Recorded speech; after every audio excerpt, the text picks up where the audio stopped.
नमस्कार, स्वागत है आपका बिहार वन न्यूज में। मैं हूं आपके साथ वर्षा।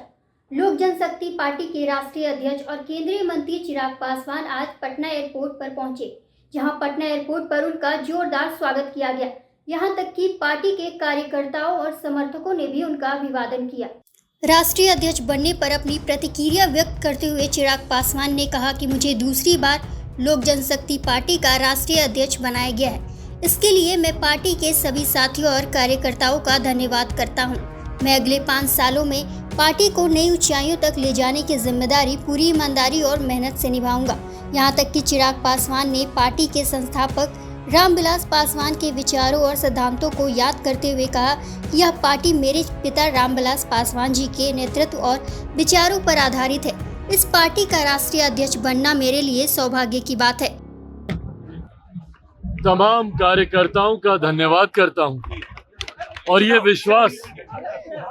विश्वास दिलाता हूं कि अगले 5 सालों में पार्टी को नई ऊंचाइयों तक लेकर जाने की जिम्मेदारी को पूरी ईमानदारी से और पूरी मेहनत से निभाने का काम करूंगा।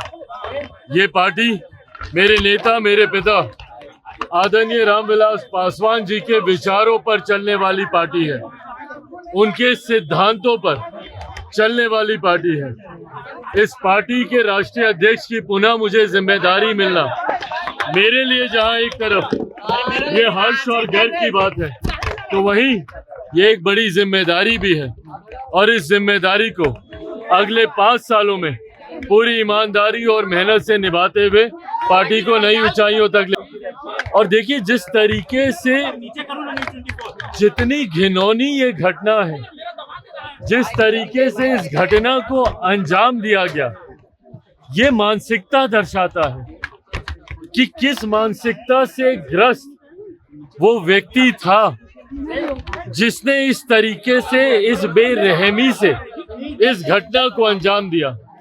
ऐसे लोगों का सभ्य समाज में कहीं पर भी कोई स्थान नहीं है और इन लोगों के ऊपर सख्त से सख्त कार्रवाई होनी चाहिए।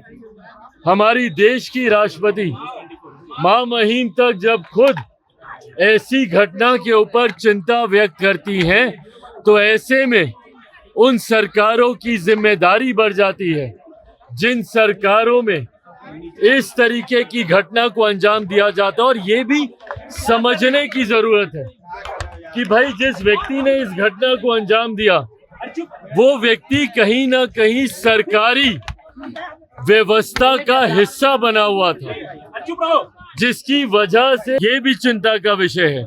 ऐसे में जिस घटना को अंजाम बंगाल में दिया गया, वो भी कहीं ना कहीं पॉलिटिकल कैडर, एक सरकारी व्यवस्था का हिस्सा बनने की सोच के साथ ही वो आगे आ रहा था, जो पूरी तरीके से आने वाले दिनों में बहुत ज्यादा नुकसानदायक हो सकता है।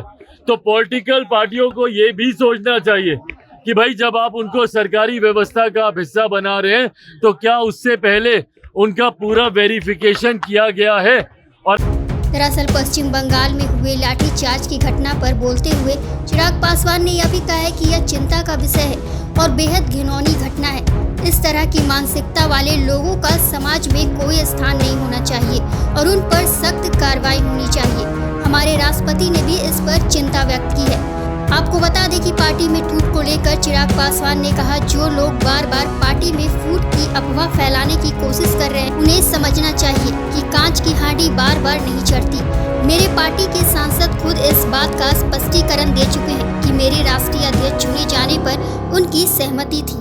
पर अगर वहाँ पे घटना घटी है, तो वहाँ पे पीड़ितों को न्याय मिलना चाहिए और वो किसी भी राज्य में, मैं इस बात का पक्षधर हूँ, देश के किसी एक भी कोने में महिलाओं के साथ अगर इस तरीके की घटना घटती है, तो जल्द से जल्द दोषियों पर कड़ी से कड़ी कार्रवाई होनी चाहिए।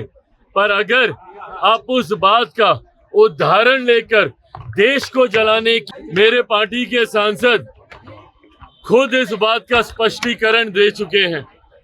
हर कार्यक्रम में मुझे राष्ट्रीय अध्यक्ष चुने जाने पर भी उन्हीं लोगों की सहमति थी तो जो लोग सोचते हैं कि भैया इस तरीके की सोच या इस तरीके के र्यूमर्स को हवा देकर चिराग पासवान को डरा लिया जाएगा, ये कांच की हांडी बार बार नहीं चढ़ेगी। ये जो सोच है, जो मंशा है चिराग पासवान या लोक जनशक्ति पार्टी रामविलास के बढ़ते प्रभाव को इस तरीके के र्यूमर से डरा कर रोक लेने की, विपक्ष की ये सोच कभी धरातल पर नहीं उतरेगी।